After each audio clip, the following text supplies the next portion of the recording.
अंबानी जी को ले आया इस राजनीति। अबे पहले तू अपनी जाति बात तो देख ले, तू है कौन, तेरी औकात क्या है, तूने क्या किया, कभी कुछ किया है अच्छा सिवाय छलोड़ 2 नंबर के।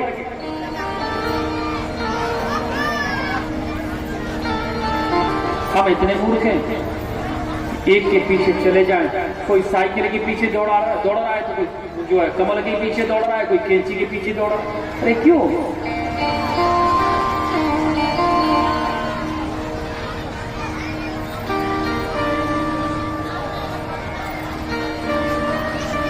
अरे उसको दौड़ने की आवश्यकता वो आएगा।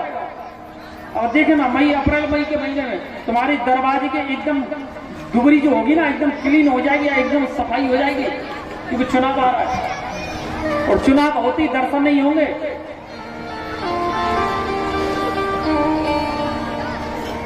आज वो भिखारी बन के आ रहा है, चुनाव होते ही तुमको भिखारी बना देगा। बोले हाँ, बोले मंत्री जी नहीं है और किसी ने आना, जाओ यहां से, चलो कुत्ते की तरह लात और पड़ेगी।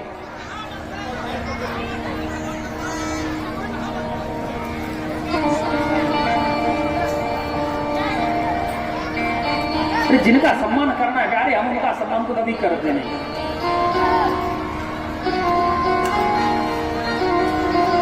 जो सम्मान तो क्या वो हमारे सम्मान के बराबर, सम्मान के लायक तो क्या वो हमारी निंदा के लायक नहीं है, उनको हम इज्जत देते हैं।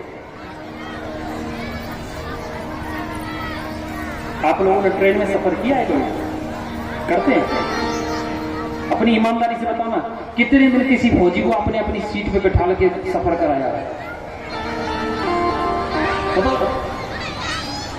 कभी किसी ने अपनी सीट किसी आर्मी पर्सन को दी है? देखिए अगर फौजी आ रहा है, अपनी टांग लंबी कर लेगा, 1.5 फुट और बढ़ा देगा, पैर और थोड़ा सा जो लंबी कर देगा, कहीं बैठना जाए।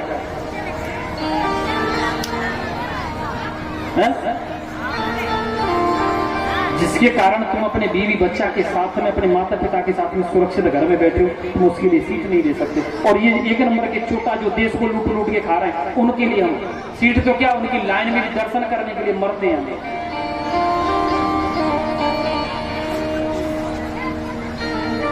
उनका नाम याद नहीं आ रहा है मुझे, एक फौजी साहब है लंबा करके, एकदम गलत बोलता है। ये तुम्हारे जो नहीं है, हिंदुस्तान पागल होगी पड़ा है क्रिकेट वालों के पीछे।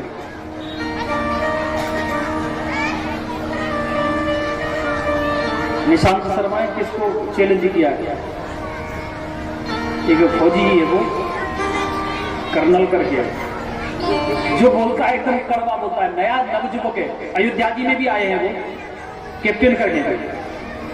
उनका नाम मुझे याद है, मूछ है, लंबा लंबा मूछ रखता है, पेना फेसबुक पे बहुत रील में आता है, नाम मुझे याद नहीं। उनके सामने जाए खादी वाले कितने पूरी खादी पनी उतारते हैं। क्रिकेट वालों की ना सारी क्रिकेट गिरी निकालती है। बोले क्या ग्राउंड में बल्ला हिलाते रहते, बॉर्डर पे आके एक दिन बेटा बंदूक तो उठा के देखा।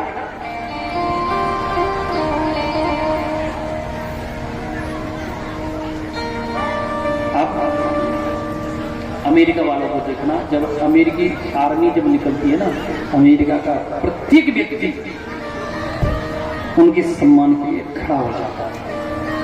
और हम इतने निकृष्ट हैं कि सम्मान के लिए खड़ा तो बहुत दूर की बात है, उनको निगाह भर के देखते हुए नहीं है, जिनके कारण हम लोग सुख की नींद सोते हैं चैन से।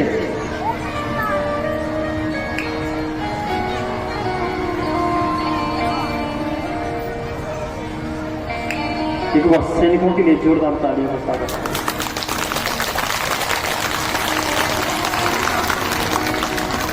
मैं इसलिए नहीं कह रहा हूं कि मैं भी खुद एक आर्मी पर्सन का छोटा भाई हूं, ऐसी बात नहीं है, मैं इस बात को नहीं कह रहा हूं। मैं इस बात को कह रहा हूं कि आपने सुना होगा कि एक बार एक फौजी था हेमराज, जिसका सिर काट लिया गया। सुने हैं? मेरे घर से मात्र 5 किलोमीटर की दूरी पे उसका घर था, मात्र 5 किलोमीटर मेरे घर से। एकदम गरीब घर का लड़का था। एक खादी वाले कह रहे थे उसी समय, खादी वालों से बेटा आपको खादी बात नाम नहीं लेना लूंगा मैं, मेरी आगे कई बार विधायक भी रह चुके हैं। खादी वाले बोले अरे मूर्ख है, उल्टा शब्द बोल करके बोले सो गया होगा टूटी पर। आग लग गई शरीर में। अगर वास्तविकता में देखा जाए ना, मोहित जैसे अगर 4 लड़कों को उसके साथ लड़ा दिया जाता, रुकता नहीं अकेला से, अकेला नहीं रुकता होता। जिसका सिर नहीं मिला भारतवर्ष में, हमें बड़ा गौरव है इस बात का, गर्व होता है।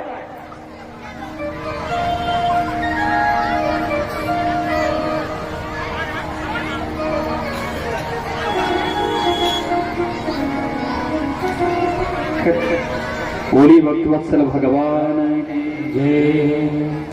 आचार्य संस्कृत भगवान से बड़ा दयालु करुणा का सागर कोई हो नहीं सकता।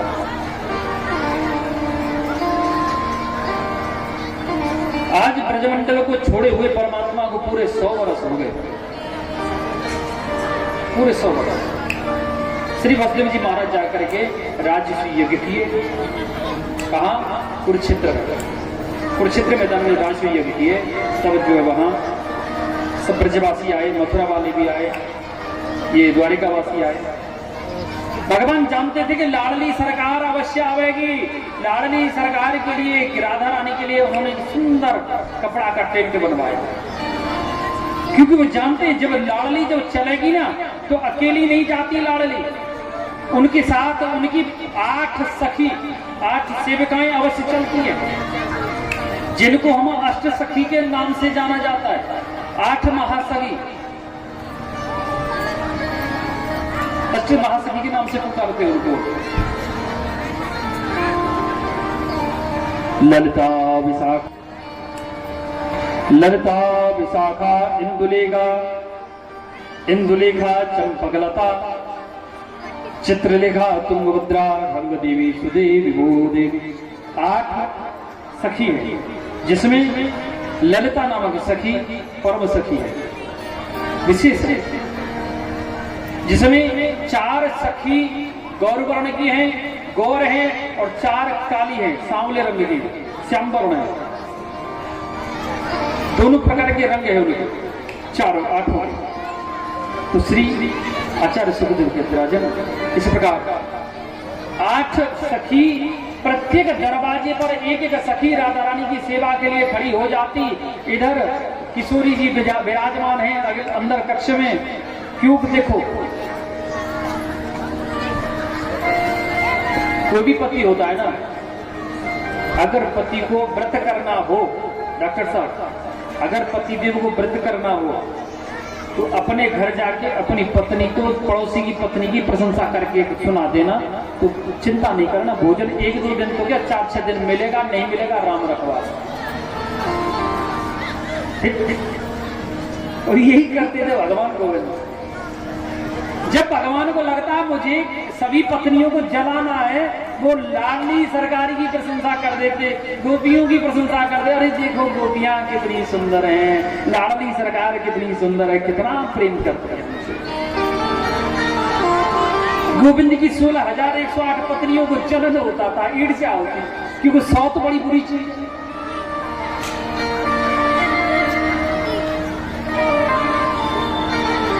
भगवान कई बार अपनी पत्नियों को इस बात का प्रमाण कर चुके थे कि देवियों, आपसे ज्यादा हमसे प्रेम करने वाली है तो ब्रजमंडल की गोपियां।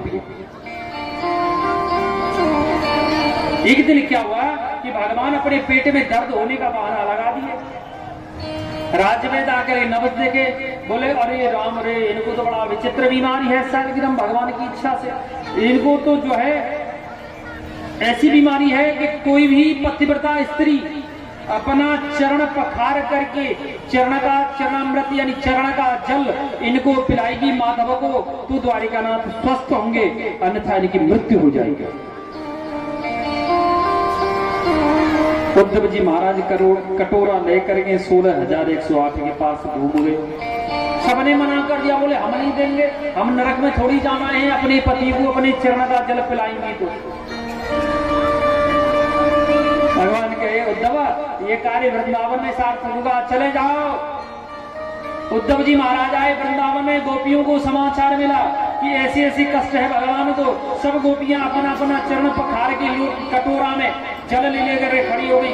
उद्धव जल्दी जल लो और दौड़ के जाओ, भगवान को गोविंद को स्वस्थ करो। एक तो आपने आने में विलंब कर दिया, जाने में विलंब करेंगे तो हमारे कान्हा को बहुत कष्ट होगा। उद्धव बोले देवियों, जिसके जल को, जिसके चरण के जल को कन्हैया पिएगा वो घोर नरक में जाएगी। अरे बोले कन्हैया, वो उद्धव क्या बात कर रहे हो?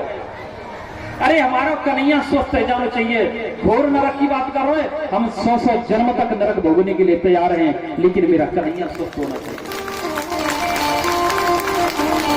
एक बार भगवान यहाँ आज गोविंद की पत्नियों को अवसर मिल गया कि राधा रानी की बड़ी प्रशंसा करें और ये गोपियों की बड़ी प्रशंसा करते हैं। देखे तो सही राधा रानी कितनी सुंदर है। गोविंद की पत्नियां 8 पट रानी माता रुक्मणी इत्यादि गई, बोली प्रभु हमने सुना यहाँ लाडली सरकार पधारी है, अगर आपकी आज्ञा हो तो दर्शन करने जाओ। बोले हाँ देवी जाना चाहिए, वो हमारी अतिथि है, जाओ जाओ, लेकिन खाली हाथ मत जाना, हाथ में भेंट लेके जाना, संदेश उपहार लेके जाना। माता रुक्मणी ने गाय का दूध लेकर के सोने के लोटा में गर्म दूध करके भर लिया, लेकर के 8 पट रानी गई और सबसे प्रथम कक्ष में एक सुदीवी को देखा। सुदीवी नामक जो सखी है उसको देखी, वो इतनी सुंदर है सुदेवी कि उसी को गोविंद की पत्नी 8 पट रानी राधा रानी समझ करके कहने लगी, हे किशोरी जी हम कृष्ण पत्नी आपको प्रणाम करती हैं। सुदेवी उठ खड़ी हुई, अरे देवियों आप ये क्या अनर्थ कर रही है, क्या पाप कर रही है? मैं लाडली नहीं हूँ, मैं राधा रानी नहीं हूँ, अरे मैं तो उनकी सखी की सखी की सखी की सखी की सखी की सखी की सखी हूँ। 8 पट रानियों का अभिमान नष्ट हो गया। जब लाडली सरकार की सेविका की सेविका, सेविका की सेविका, सेविका की सेविका, सेविका की सेविका, सेविका की सेविका जब इतना सुंदर है तो हमारी किशोरी जी कितनी सुंदर होंगे। प्रत्येक दरवाजे पर भ्रमित होते होते ललिता के चरण जाकर पकड़ लिया, देवी हम कृष्ण पत्नी आपको प्रणाम करती हैं। अरे मैं लाडली नहीं हूँ, लाडली अंदर विराजमान है, मैं तो उनकी परम सखी श्री ललिता। 8 पट रानी कक्ष में घुसी, मानो उनके नेत्रों के सामने एकदम अंधकार छा गया हो, उन्हें दिखाई बंद हो गया। वहां तो प्रकाश ही प्रकाश है, मात्र प्रकाश के सिवा कुछ दिखाई नहीं दे रहा है। धीरे धीरे जब प्रकाश वो शांत हुआ तब उनको लाडली सरकार के दर्शन हुए, क्योंकि मानो ऐसा लग रहा है करोड़ों चंद्रमा आकर के एक साथ सिंहासन पे विराजमान हो गए। बोलिए श्री राधा रानी सरकार की।